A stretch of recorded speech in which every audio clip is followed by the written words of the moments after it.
Hello everyone, आज हम study करने जा रहे हैं हिमाचल प्रदेश का ज्योग्राफी का नेक्स्ट टॉपिक जो है हिमाचल प्रदेश की झीलें।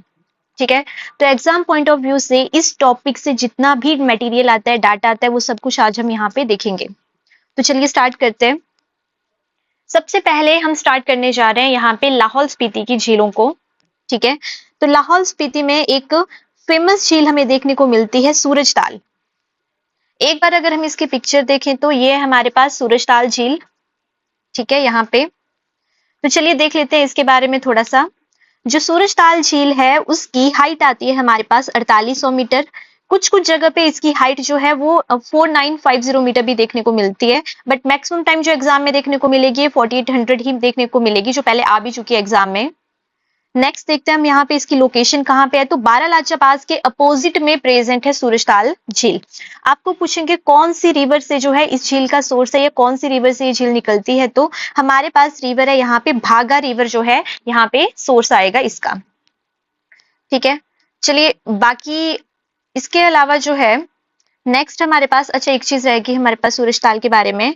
ये हिमाचल प्रदेश की हाईएस्ट लेक है। ठीक है, हिमाचल प्रदेश की सबसे ऊंचाई पे स्थित झील कौन सी है हमारे पास? सूरजताल। नेक्स्ट देखते हैं इसके बारे में। नेक्स्ट है हमारे पास अब चंद्रताल। ये हमारे पास चंद्रताल झील। चंद्रताल झील की हाइट आती है हमारे पास 4290 मीटर। ठीक है, एवरेज हाइट 4200 लेकर ही चलनी है हमने, बाकी इतना तो वेरी करता है बुक टू बुक। इसी बुक में जो है 4290 मिलेगा, कहीं पे 4270 मिलेगा, पर हम रिलाई किसके ऊपर 4200 मीटर लेके चलना है हमने। ठीक है, इस लेक को कहते हैं लेक ऑफ मून। ठीक है, जब ह्यूनसांग यहाँ पे आया था, जो हम जानते हैं हिस्ट्री में हम इसका नाम अक्सर पढ़ते हैं, ये एक चाइनीज ट्रेवलर था, यहाँ पे आया था, तो इसने इस झील को बोला था लोहित्य सरोवर। ठीक है, और ये झील जो है चंद्रा रिवर का सोर्स है। हमें पता है कि बाद में ये जो चंद्रा रिवर है और भागा रिवर है, ये दोनों जो है तांडी में मिल जाती हैं। ठीक है, और मिलने से हमारे पास बनती है यहाँ पे चिनाब रिवर। ओके, तो मिलती कहाँ पे है? ये तांडी नाम की जगह है जहां पे ये मिलेंगी। तो चंद्रा रिवर जो है यहाँ पे है, ये है चंद्रताल का सोर्स जो हमने देखा, और भागा है सूरजताल का सोर्स। नेक्स्ट देखते हैं हमारे पास, अब है हमारे पास नीलकंठ झील।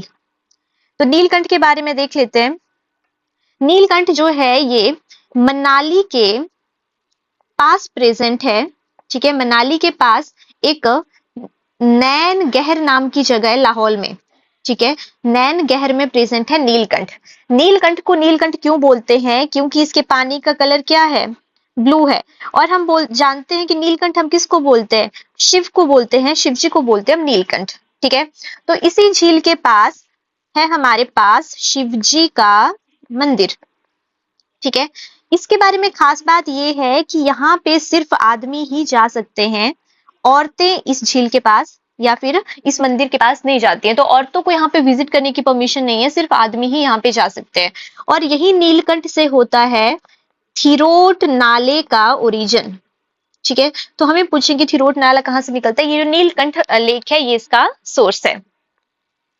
नेक्स्ट हम देखते हैं, अब हमारे पास है दीपक ताल। ये जो दीपक ताल है इसकी हाइट है हमारे पास 3200 मीटर। ठीक है, दीपक ताल को बोलते हैं कि ये सूरज ताल का क्या है? छोटा भाई है। दीपक ताल को बोलते हैं सूरज ताल का छोटा भाई, सूरज ताल। ठीक है, अब ये जो दीपक ताल झील आप यहाँ पे देख रहे हो, ये है between Baralacha pass and Darcha pass. Baralacha और दारचा पास के बीच में प्रेजेंट है हमारे पास दीपक ताल झील। अब दीपक ताल को सूरज ताल का छोटा भाई क्यों बोलते हैं? क्योंकि एक छोटी सी लेक है दीपक ताल जो सूरज ताल को एडजॉइन करती है। ठीक है, इसलिए इसको इसका छोटा भाई बोल देते हैं। नेक्स्ट हमारे पास आती है यहाँ पे सीसू लेक। अच्छा, सीसू के बारे में आपने ये ध्यान रखना है कि सीसू एक मैन मेड लेक है। सीसू कैसी लेक है? मैन मेड लेक है। ये लाहौल वैली में प्रेजेंट है।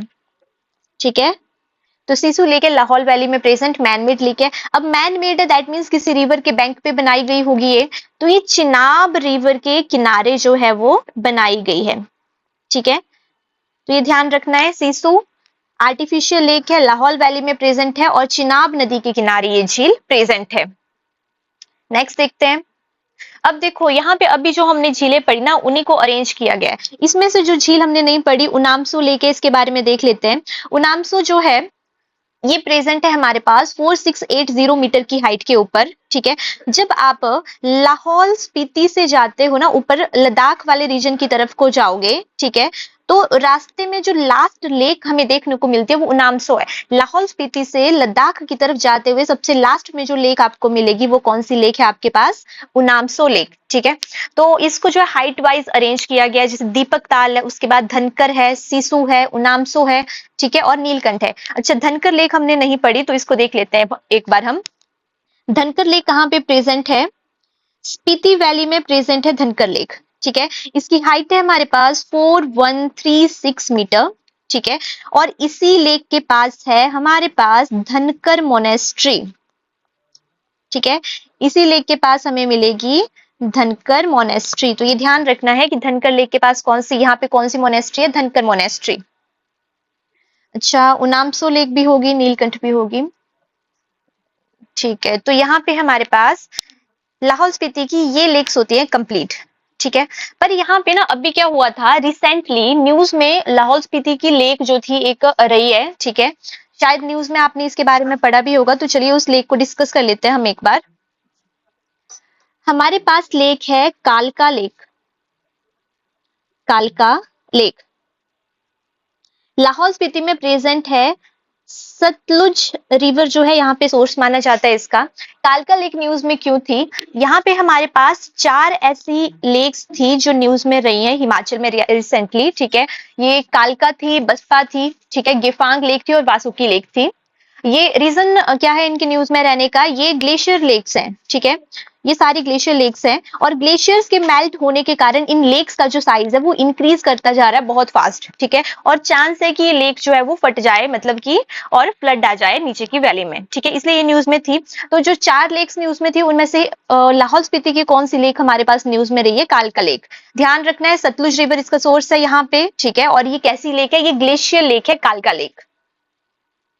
ओके, तो नेक्स्ट देख लेते हैं। अब नेक्स्ट है हमारे पास नाको लेक। नाको लेक जो है इसके बारे में देख लेते हैं। यहाँ पे इसकी हाइट आती है हमारे पास 3662 मीटर। कौन सी वैली में प्रेजेंट है? तो ये है हमारे पास हांगरांग वैली में प्रेजेंट।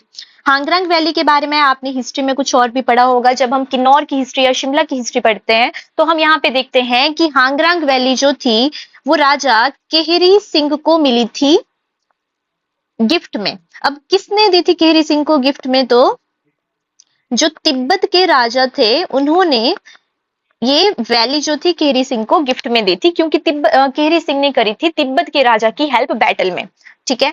तो इसी हांगरांग वैली में हमारे पास प्रेजेंट है नाको लेक। नाको लेक के बारे में दूसरी खास बात ये प्रेजेंट है, ये है हमारे पास कि यहाँ पे फुटप्रिंट हमें मिलते हैं किसके? पद्म संभव के। पद्म संभव कौन है? पद्म संभव है हमारे पास बुद्धिस्ट मॉन्क, ठीक है। इनके बारे में वैसे सुना ही होता है सबने। तो बुद्धिस्ट मॉन्क है हमारे पास पद्म संभव। ऐसा मानते हैं कि इस झील के पास जो है पद्म संभव के पैरों के निशान है। तो ये चीज हमने ध्यान रखनी है। और दूसरी बात इस झील के बारे में क्या है कि जब विंटर सीजन आता है ना तो ये झील पूरी की पूरी क्या हो जाएगी? फ्रीज हो जाती है ये झील। तो विंटर में ये हो जाएगी आपके पास फ्रीज। जब विंटर में ये लेक फ्रीज हो जा रही है तो हम इस लेक का यूज कर रहे हैं आइस स्केटिंग के लिए, ठीक है। तो ये भी खास बात याद रखनी है कि कौन सी लेक है हिमाचल की जो आइस स्केटिंग के लिए फेमस है। तो हमारे पास नाको झील है जो आइस स्केटिंग के लिए फेमस है यहाँ पे।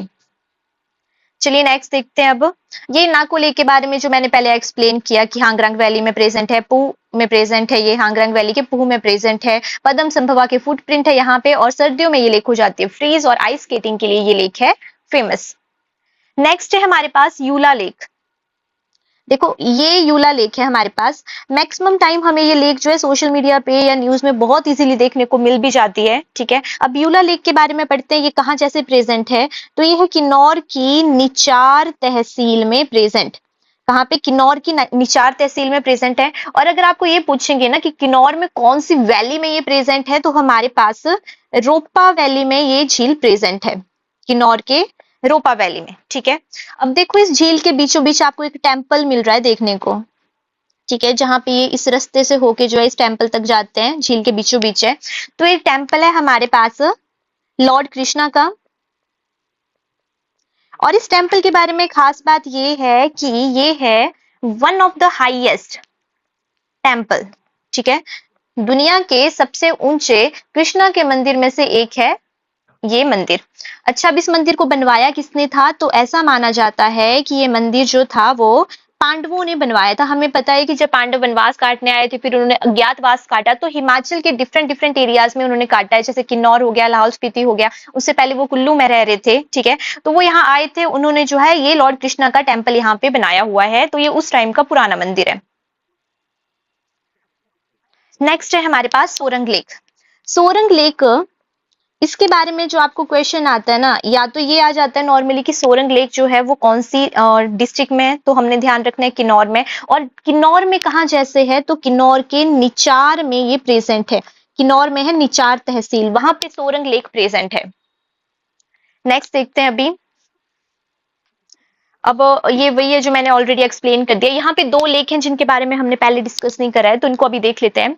पांडव लेक है यहाँ पे, जो पूह तहसील है वहां पे पांडव झील प्रेजेंट है। कहाँ पे? पांडव झील पूह तहसील में प्रेजेंट है। ठीक है, पांडव झील के बारे में खास बात क्या है कि ये क्या करती है ना, अपना कलर जो है वो चेंज करती रहती है हर दिन या हर टाइम, बार बार ये अपना कलर चेंज करती है, तो इसके लिए फेमस है। पांडव लेक किसके लिए फेमस है? बार बार अपना रंग बदलने के लिए फेमस है। ठीक है, पांडव लेक इसलिए बोला जाता है इसको क्योंकि इसी झील के आसपास हमें जो है पांडवों से रिलेटेड कुछ चीजें मिली है, कुछ हिस्टोरिकल साइंस मिले हैं, जिससे हमें ये पता चलता है कि पांडव कभी यहाँ पे आए थे, इसलिए इस झील का नाम पड़ गया है पांडव लेक। अब देखो, जहां पांडव है वहां द्रौपदी है, तो पांडव झील के पास ही हमारे पास एक और झील प्रेजेंट है जिसका नाम है द्रौपदी झील। ठीक है, तो यहाँ पे बस हमने ये ध्यान रखना होता है कि ये झीलें जो है कौन सी डिस्ट्रिक्ट में प्रेजेंट है, तो किन्नौर में प्रेजेंट है पांडव लेक और द्रौपदी लेक, यूलाकंडा लेक जिसको पांडवों ने ही बनवाया था। नेक्स्ट है हमारे पास, अब आता है यहाँ पे मंडी। अब हम देखने जा रहे हैं मंडी की झीलों के बारे में। ठीक है, तो मंडी में सबसे पहले हम देख रहे हैं यहाँ पे रिवालसर झील के बारे में। रिवालसर की सबसे पहले हाइट देखते हैं, तो इसकी हाइट है हमारे पास 1360 मीटर। ठीक है, अब ये जो झील है ना, ये 3 धर्मों के लिए रिलीजियस इंपॉर्टेंस रखती है। तो पहले अब ये देख लेते हैं, तो इस झील की रिलीजियस इंपॉर्टेंस है हमारे पास 3 धर्मों के लिए, और वो 3 धर्म है हमारे पास हिंदू, बुद्धिस्ट और सिख। देख लेते हैं तीनों के लिए क्यों इंपॉर्टेंट है। सबसे पहले हिंदू के बारे में स्टडी करते हैं। ठीक है, तो यहाँ पे लोमश ऋषि जो थे, लोमस ऋषि, उन्होंने करी थी यहाँ पे तपस्या। ठीक है, ऐसा मानते हैं कि जब लोमश ऋषि ने यहाँ पे शिव की तपस्या करी, तो उन्होंने शिव से वरदान में मांगे थे 7 आइलैंड। ठीक है, और शिवजी ने उनको वरदान में ये 7 आइलैंड दिए थे। ये जो झील है ना, ऐसा माना जाता है कि यहाँ पे छोटे छोटे आइलैंड है जो टाइम टू टाइम जो अपीयर होते हैं फिर डिसअपीयर हो जाते हैं। ठीक है, पर नॉर्मली एक और बात ये भी आती है कि अब ये आइलैंड्स वैसे देखने को मिलते नहीं है हमें, तो हम ये मानते हैं कि पहले यहाँ आइलैंड थे 7, अब वो सबमर्ज हो चुके हैं, डूब चुके हैं। ठीक है, तो लोमश ऋषि ने तपस्या करी थी, शिवजी की 7 आइलैंड गिफ्ट में मिले हैं। 7 आइलैंड गिफ्ट में मिले, इसीलिए इसको बोलते हैं lake of floating islands. Floating islands. अब देखो, आइलैंड नहीं बोलूं मैं, आइलैंड्स। ठीक है, मल्टीपल कितने हैं? 7 आइलैंड्स थे यहाँ पे, जो शिवजी ने उनको दिए थे तपस्या से खुश होकर, किसको? लोमश ऋषि को। तो ये इसलिए हिंदुओं के लिए इंपॉर्टेंस है। ठीक है, इंपॉर्टेंट है। इसके अलावा एक और खास बात है कि जो हिंदू लिटरेचर है हमारे, या पुराने हिंदू टेक्स्ट हमें देखने को मिलेंगे, तो वहां पे ये लिखा गया है कि ये हिंदुओं के लिए कितनी इंपॉर्टेंट है, जितना हरिद्वार इंपॉर्टेंट है। ठीक है, तो हिमाचल का हरिद्वार भी इसको, जो हमारे रिलीजियस टेक्स्ट है उनमें बोला गया है। अच्छा, उसके बाद देखते हैं बुद्धिस्ट के लिए ये झील क्यों इंपॉर्टेंट है। यहाँ पे पद्म संभव जो है वो आए थे, पद्म संभव आए थे यहाँ पे, ठीक है। पद्म संभव के कारण इस झील को और क्या बोलते हैं, पद्माचन। पद्माचन होता है जिसके पैरों में क्या हो, कमल खिला हो, ठीक है। तो लोटस पोजेसिंग, ठीक है। अब इसकी भी कहानी सुन लेते हैं। तो एक राजा थे हमारे पास मंडी के, जिनका नाम था हमारे पास अर्शधारा। अर्शधारा राजा थे और इन राजा की जो बेटी है, बेटी का नाम है मांडरवा। मांडरवा कौन है, मांडरवा है प्रिंसेस, किसकी बेटी है ये, राजा अर्शधरा की बेटी है, ठीक है। तो ये जो मांडरवा प्रिंसेस थी ना, इसको संसारिक दुनिया में ज्यादा कुछ इंटरेस्ट था नहीं, तो ये काफी रिलीजियस या स्पिरिचुअल नेचर की थी। तो जब इनको पता चलता है कि यहाँ पे कौन आए, पद्म संभव यहाँ पे आए हुए हैं, ठीक है, तो ये सोचते हैं कि उनके पास जाया जाए और उनसे जो है वो मेडिटेशन वगैरह सीखी जाए, ज्ञान लिया जाए। तो ये उनसे मिलने के लिए जाती हैं और गांव में अफवाह फैल जाती है राज्य में कि भाई इसका तो भाई मांडरवा का अफेयर चला हुआ है, किसके साथ, ये पद्म संभव के साथ, ठीक है। तो इनके कैरेक्टर को लेके बहुत सारी बातें उठती हैं। जब राजा को ये बात पता चलती है तो राजा जो है चेक करने के लिए जाते हैं अपनी बेटी के पीछे पीछे, और ये देखते भी हैं राजा की भी बेटी जो है उनसे मिलने गई, ठीक है। तो वो बिना कुछ सोचे समझे या कोई जांच पड़ताल करे अपनी बेटी को एक कांटे भरे कुएं में डाल देते हैं, ठीक है, और पद्म संभव को जिंदा जो है चिता के ऊपर जलने के लिए छोड़ देते हैं। अब बड़े दिन हो जाते हैं लेकिन ये जो चिता थी ये बुझ ही नहीं रही थी, आग जले जा रही थी। दूर से अगर कोई देखता था तो धुआं निकलता हुआ दिखता था। बड़े दिन हो गए थे जबकि आग को जले हुए फिर भी, ठीक है। तो अब लोगों को होता था भी ये बुझ क्यों नहीं रही है चिता, इतने दिन हो गए जले हुए। तो जब पास आकर देखते हैं तो वो देखते हैं कि यहाँ पे एक सरोवर बन चुका है जहां पे पद्म संभव को जलाने की कोशिश की गई थी। और ऐसा मानते, और बीच में जो था ना कमल का फूल खिला हुआ था, तो ऐसा मानते हैं कि भाई यहाँ पे जो है पद्म संभव की आत्मा निवास करती है, ठीक है। तो फिर राजा को बड़ा रिग्रेट होता है जब उनको समझ आ जाता है भी ये बड़े आध्यात्मिक पुरुष थे कोई, ठीक है। अब इसी से रिलेटेड 2012 में हमारे पास है पद्म संभव का स्टैच्यू, ठीक है। पद्म संभव का स्टैच्यू है हमारे पास, कितना, 37.5 मीटर ऊंचा स्टैच्यू बना हुआ है यहाँ पे पद्म संभव का। कब बना था ये, 2012 में बना हुआ था, ठीक है। अच्छा, इस झील का एक और नाम है, इसी झील को सोपेमा भी बोलते हैं। ये जो बुद्धिस्ट होते हैं ना इनकी लैंग्वेज में बोलते हैं इसको सोपेमा, भी इसी को बोलते हैं। अच्छा, सिखों के बारे में देख लेते हैं कि सिखों के लिए क्यों इंपॉर्टेंट है। सिखों के लिए इंपॉर्टेंट होने का रीजन है इसका, यहाँ पे चलो यहाँ एक्सप्लेन कर देती हूँ। सिखों के लिए इंपॉर्टेंट होने का रीजन है कि यहाँ पे आए थे हमारे पास, ये मैं रिवालसर के एक्सप्लेन कर रही हूँ है ना, गुरु गोविंद आए थे हमारे पास, ठीक है, रिवालसर में, ठीक है। तो उसके बाद क्या हुआ था कि 1930 में गुरु गोविंद ने, क्योंकि यहाँ पे यात्रा करी हुई थी, 1930 में यात्रा नहीं करी है, गुरु गोविंद ने रिवालसर की यात्रा करी थी। फिर 1930 में मंडी प्रिंसली स्टेट के राजा, जो लास्ट राजा है हमारे पास, वो है जोगिंद्र सेन, ठीक है। तो राजा जोगिंद्र सेन ने यहाँ पे क्या बनवाई थी, गुरुद्वारा बनवाया था।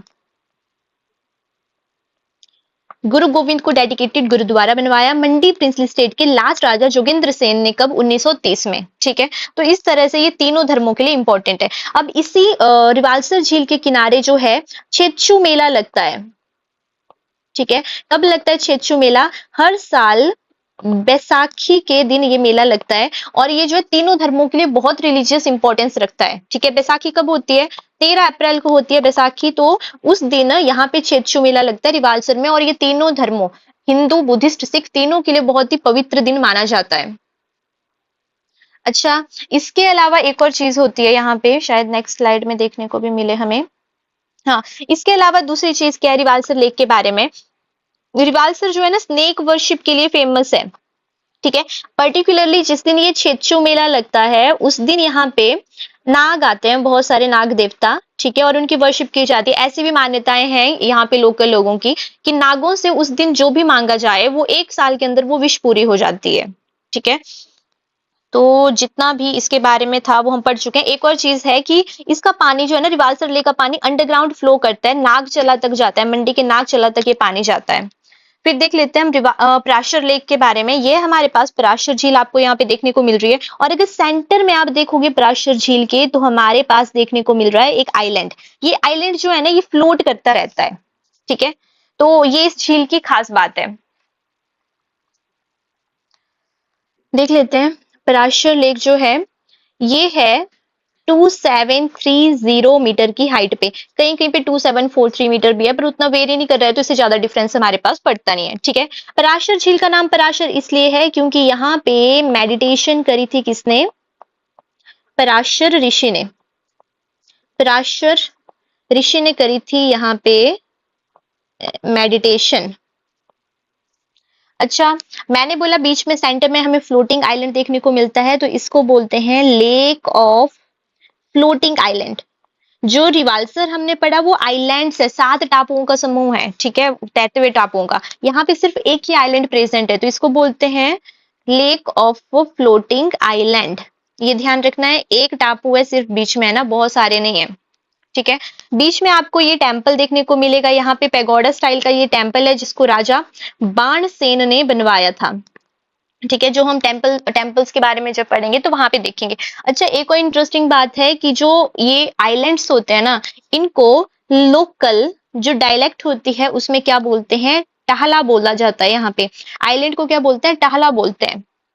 और लास्ट ईयर जो यहाँ पे पराशर में ये जो मेला लगता है, वैसे यहाँ पे जून के महीने में पराशर में मेला लगता है, और लास्ट ईयर जो मेला लगा था पराशर का वो बहुत फेमस हुआ था, तो मेले का नाम है सरनौली मेला। सरनौली मेला, ठीक है। कब लगा था? ये जून के महीने में लगता है ये मेला, सरनौली मेला यहाँ पे। अच्छा, एक और चीज है कि आपको अगर ये पूछें कि पराशर लेक कौन सी वैली में प्रेजेंट है, तो हमारे पास ये प्रेजेंट है उत्तरसाल, उत्तरासल या उत्तरसाल वैली में ये लेक जो है वो प्रेजेंट है, तो ये भी चीज आप लोग ध्यान रखेंगे। ये चीज सारी हमने स्टडी कर ली, जो मैंने पीछे एक्सप्लेन कर दिया वही सब कुछ ये है, ठीक है। अच्छा, अब देखो ना यहाँ पे एक्चुअल में बात क्या है ना, जो रिवाल्सर है झील, वो एक झील ना होकर के ये टोटल ना 7 झीलें थी, और ये 7 झीलें जो थी 7 अलग रंगों की झीलें थी, ठीक है। आज की रियलिटी ये है कि करंटली यहाँ पे 3 कर झीलें बची हुई हैं जो आपको हर एक मौसम में देखने को मिल जाएंगी। बाकी जो 4 झीलें हैं वो सूख चुकी हैं यहाँ पे, ठीक है। तो रिवाल्सर में ना 7 टापू थे और 7 झीलें थी, 7 अलग रंग की 7 झीलें, जिनमें से 4 झीलें जो है सूख चुकी हैं, 3 झीलें हैं जो आपको हर मौसम में देखने को मिलेंगी। बाकी बरसात में तो सातों ही भर जाती हैं। कई बार तो ऐसा होता है धान की खेती भी हो रही है मतलब उनमें, तो अब कुछ तो झीलें ऐसी जिनमें धान की खेती हो रही है, मतलब एविडेंस देखने को आपको नहीं मिलेंगे कि हाँ यहाँ झील थी, ठीक है। अब देख लेते हैं ये कौन कौन सी झीलें थी। सबसे पहले तो आपने रिवाल्सर झील देख ली, फिर हमारे पास एक कुंतभ्योग झील 1700 मीटर की ऊंचाई पर है। कुंतभ्योग झील के बारे में खास बात क्या है ना, जब पांडव जो थे यहाँ पे आए थे, कुंती माता के साथ आए थे पांडव, अर्जुन, अर्जुन मतलब हाँ मतलब पांडव आए थे, कुंती आए थे, तो जो कुंती थी, कुंती माता थी, उनको लगती है यहाँ पे प्यास, ठीक है। तो अर्जुन क्या करते हैं, अर्जुन ने बाण मारा था जमीन में, ठीक है, और वो उनके बाण मारने से क्या हुआ था, यहाँ पे झील बन गई थी, मतलब जमीन से पानी निकला उनके बाण मारने से और यहाँ पे बन गई एक झील, ठीक है। तो इसलिए क्योंकि इस झील के पानी से कुंती की प्यास बुझी थी, तो झील का नाम भी क्या पड़ गया, कुंतभ्योग। फिर उसके बाद आती है हमारे पास कालासर झील। सेम इनकी जो हाइट है ना ऑलमोस्ट सेम है सभी झीलों की, ठीक है। कालासर का पानी जो था वो ब्लैक था, आज वैसे इसके एविडेंस कोई हमें खास देखने को मिलते नहीं, कुंतभ्योग देखने को मिल जाती है लेकिन हमें। फिर एक है सुखसर झील 1760 मीटर। फिर लीलासर, ये गलत लिखा है यहाँ पे, इसका नाम है ध्वनासर, ध्वनासर झील। और एक है हमारे पास खदलासर, खदलासर इसका पानी बड़ा कीचड़ भरा ब्राउनिश कलर का पानी होता है, इसलिए इसका नाम खदलासर रखा गया है। फिर उसके बाद है हमारे पास कामरूनाग लेक। चलिए कामरूनाग लेक के बारे में देख लेते हैं। ये है हमारे पास चच्योट तहसील में प्रेजेंट, ठीक है। आपको पूछेंगे कामरूनाग झील कहाँ पे है, तो ये आता है, तहसील का नाम आता है हमें, है ना, तो ये तहसील का नाम आपने ध्यान रखना है, ये पेपर में आ भी चुका है ऑलरेडी, और इसकी हाइट भी आ जाती है पेपर में, तो 3334 मीटर जो है कामरूनाग लेक की हाइट है। अब अच्छा, कामरूनाग लेक कैसे बनी? जो मैंने बोला ना पांडव आए हुए थे यहाँ पे, तो जो भीम था भीम ने अपनी एल्बो मारी जमीन के ऊपर। तो जब भीम ने ना जमीन के ऊपर एल्बो मारी तो यहाँ पे एक बड़ा सा गड्ढा बन गया। जैसे हमने सुना ही है कि भीम कितने बलशाली, तो जब उन्होंने एल्बो मारी तो यहाँ पे बन गया बड़ा सा गड्ढा, क्रेटर टाइप का, और उसी गड्ढे में पानी इकट्ठा होता गया, तो इस तरह से बनी ये झील। तो ये झील क्रिएट किसने करी है? ये झील क्रिएट करी है भीम ने। ये भी ध्यान रखना है कि ये झील जो है भीम के द्वारा बनाई गई है। ठीक है। अच्छा, क्या मान्यता है कि यहाँ पे ना ये मंदिर है, कामरूनाग देवता का मंदिर है ये। ठीक है, बहुत फेमस मंदिर है मंडी का। तो क्या होता है कि जब भी यहाँ पे लोग आते हैं तो बहुत सारे लोग मन्नत मांगते हैं और इस झील में सोने चांदी के सिक्के चढ़ाते हैं। ठीक है, अपनी मन्नत मांग के यहाँ पे सोने और चांदी के सिक्के चढ़ाते हैं लोग इस झील में, और ऐसा माना जाता है कि उससे उनकी मन्नत पूरी होगी। फिर उसके बाद है हमारे पास मछियाल लेक। मछियाल लेक जो जोगिंद्रनगर में प्रेजेंट है, 850 मीटर की हाइट के ऊपर ये प्रेजेंट है। ठीक है, मछियाल लेक जो है, जब विष्णु का जो मत्स्य अवतार है ना, उनके नाम पे इस झील का नाम पड़ा है। ठीक है, और विष्णु के मत्स्य अवतार की ही यहाँ पे वर्शिप की जाती है। ये रीजन है कि यहाँ पे मछलियों को मारना पूरी तरह से क्या बोलते हैं उसको, प्रोहिबिट है। ठीक है, यहाँ पे गोल्डन महाशीर मछली पाई जाती है। वैसे ये भी ध्यान रखना है कि गोल्डन महाशीर पाई जाती है मछियाल लेक में। और भारत का पहला महाशीर फार्म जो था ना, वो यहीं पे इसी गांव में, भरारू गांव में प्रेजेंट है। जो भरारू गांव का है जोगिंद्रनगर में, वहीं पे ये प्रेजेंट है। और कामरूनाग या कुमारवा, इसके बारे में मैं आपको ऑलरेडी बता चुकी हूँ। ठीक है, अब हमारे पास दो आर्टिफिशियल लेक्स आती है मंडी में। एक है पंडोह झील। पंडोह झील कैसे बनी? ये 14 किलोमीटर लंबी है, smallest lake, man made lake माना जाता है इसको। ठीक है, ये कैसे बनी थी? जब ब्यास नदी के ऊपर पंडोह डैम बना, कब? 1977 में ब्यास नदी के ऊपर पंडोह डैम बनने से पंडोह झील बनी थी। ठीक है, अब यहाँ पे हमारे पास सुंदरनगर झील। सुंदरनगर झील भी ऐसे बनी है, जब ये यहाँ पे डैम बना था तो इसी के कारण ये झील बनी थी। ये बनाया क्यों गया था? जो ब्यास नदी का पानी है ना, वो सतलुज नदी में मिलाया जाता है। ठीक है, इसके बारे में आपने सुना भी होगा कि एक टनल बनाई गई है जिसके थ्रू ब्यास का पानी जो है, ऑलमोस्ट 14 किलोमीटर लंबी है शायद, अगर मेरे को गलत ध्यान नहीं है तो उस टनल के थ्रू जो है ब्यास के पानी को सतलुज नदी में मिलाया जाता है। ठीक है, तो उसी का रिजल्ट है ये सुंदरनगर झील। वैसे सबसे कम जो लेंथ है ना, वो सुंदरनगर की है, लेकिन अभी भी एग्जाम्स में, बुक्स में जो हमें देखने को मिलता है वो पंडोह ही मिलती है, स्मॉलेस्ट आर्टिफिशियल लेक। ठीक है, लेकिन देखा जाए तो ये ज्यादा छोटी है वैसे। अब हमारे पास मंडी की झील सारी कवर हो चुकी है। नेक्स्ट झील करेंगे, अभी इसके आगे की जो डिस्ट्रिक्ट्स हैं उनकी झीलें करेंगे हम नेक्स्ट वीडियो में। तो चलिए मिलते हैं नेक्स्ट वीडियो में, अभी के लिए थैंक यू।